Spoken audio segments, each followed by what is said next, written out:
Baik, selamat pagi buat anak didik kami sekalian kelas 7. Kita bertemu kembali di pertemuan kita bidang studi matematika hari ini. Sebelum kita memulai pertemuan kita hari ini, alangkah baiknya kita mulai dengan doa. Demi nama Bapa dan Putra dan Roh Kudus. Amin. Sungguh kami bersyukur kepada-Mu ya Tuhan, karena Engkau masih memberikan kesehatan kepada kami hingga pada pagi hari ini. Ya Tuhan, turunkanlah Roh Kudus-Mu agar kami bisa melaksanakan aktivitas kami dengan baik dan benar, dan anak didik kami semakin Engkau berkati. Demi Kristus Tuhan kami. Amin. Demi nama Bapa dan Putra dan Roh Kudus. Amin. Oke, kita akan memulai pertemuan kita hari ini, yaitu dengan judul bruto, neto, dan tara. Bahasa ini yang tiga, bruto, neto, dan tara, ini sudah biasa kita dengar. Di mana bruto itu adalah berat kotor atau berat isi beserta bungkusnya. Itu bruto. Sedangkan neto adalah berat bersih atau berat isi tanpa bungkusnya. Sedangkan tara adalah selisih antara neto dan bruto, atau kita sering sebut juga bungkusnya atau tempatnya saja tara. Nah, berdasarkan pengertian bruto, neto, dan tara dapat dituliskan hubungan sebagai berikut. Nah, ini rumusnya. Bahwa bruto itu sama dengan neto tambah tara. Kalau kita ambil contohnya, seorang pedagang membeli 16 karung tepung terigu dengan harga 8.500 per kilogram. Pada tiap karung tertulis bruto 60 kg dan tara 1 kg. Uang yang harus dibayarkan pedagang tersebut adalah, kita jawab, kita sebutkan dulu brutonya itu sama dengan 60 kg, taranya 1 kg. Maka neto bruto dikurang tara.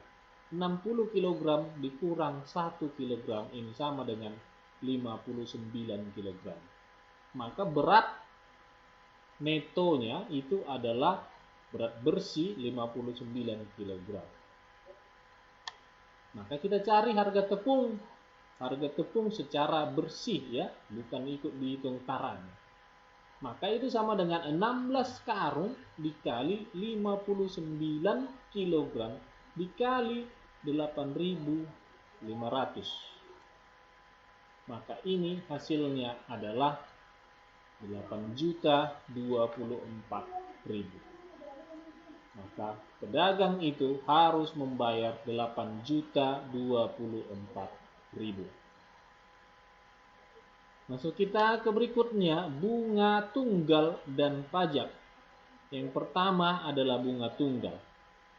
Bunga bank adalah balas jasa yang diberikan bank kepada nasabah atas dana yang disimpan di bank.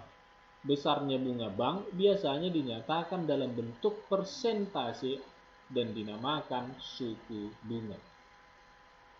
Kalau kita mau memakai rumusnya, jika kita mencari nilai bunga 1 tahun itu sama dengan suku bunga dikali pokok tabungan. Kalau katanya suku bunga berarti berapa persen bunganya. Sedangkan pokok tabungan itu adalah modal atau tabungan kita yang kita berikan kepada bank. Kalau dikatakan bunga untuk setiap bulannya atau N bulan, maka ini adalah N per 12 kali suku bunga kali pokok tabungan. N di sini adalah menyatakan bulan. Jikalau dia 4 bulan maka N-nya 4 per 12. Jika dia 10 bulan maka N-nya 10 per 12. Begitu seterusnya. Kita ambil contohnya. Ira menabung di bank dengan suku bunga 12% setahun. Jika besar tabungan Ira 900.000, berapakah besar tabungan Ira setelah 9 bulan? Perhatikan soalnya, 12% ini jika 1 tahun. Yang ditanya, dia adalah 9 bulan. Berapa besar tabungannya? Suku bunganya tadi katanya 12% setahun. Pokok tabungannya itu adalah 900.000. Maka besar tabungan setelah 9 bulan itu adalah, perhatikan, bunga 9 bulan Sama dengan N per 12 kali suku bunga kali pokok tabungan. N-nya itu 9 karena dia dikatakan 9 bulan. Maka 9 per 12 dikali 12% kali 900.000. Kenapa ini 12%? Karena suku bunganya setahun langsung dibikin sini 12%. Maka itu nilainya adalah 81.000. Maka bunga yang didapat Ira selama 9 bulan hanya 81.000 selama 9 bulan. Tetapi yang ditanya besar tabungannya, berarti ikut modalnya dihitung. Maka sekarang bunga atau uang Ira itu setelah 9 bulan adalah pokok tabungan tambah bunga 9 bulan. Maka itu sama dengan 900.000 ditambah 81.000, itu jumlahnya 981.000. Maka inilah uang Ira secara keseluruhan sampai 9 bulan. Kita ambil contoh yang kedua. Aldo menyimpan uang di bank sebesar Rp1.250.000. Bunga bank yang diterima Aldo selama 4 bulan adalah 37.500. Berapakah suku bunga per tahun yang diberikan bank? Pertanyaannya kalau dibilang suku bunga berarti berapa persen yang diberikan bank dalam setahun. Walaupun yang diketahui hanya 4 bulan, tapi yang ditanya itu 1 tahun, bukan 4 bulan. Kita jawab, bunga 12 bulan. Bunga 12 bulan. Rumusnya kita balik itu N per 12-nya menjadi 12 per N.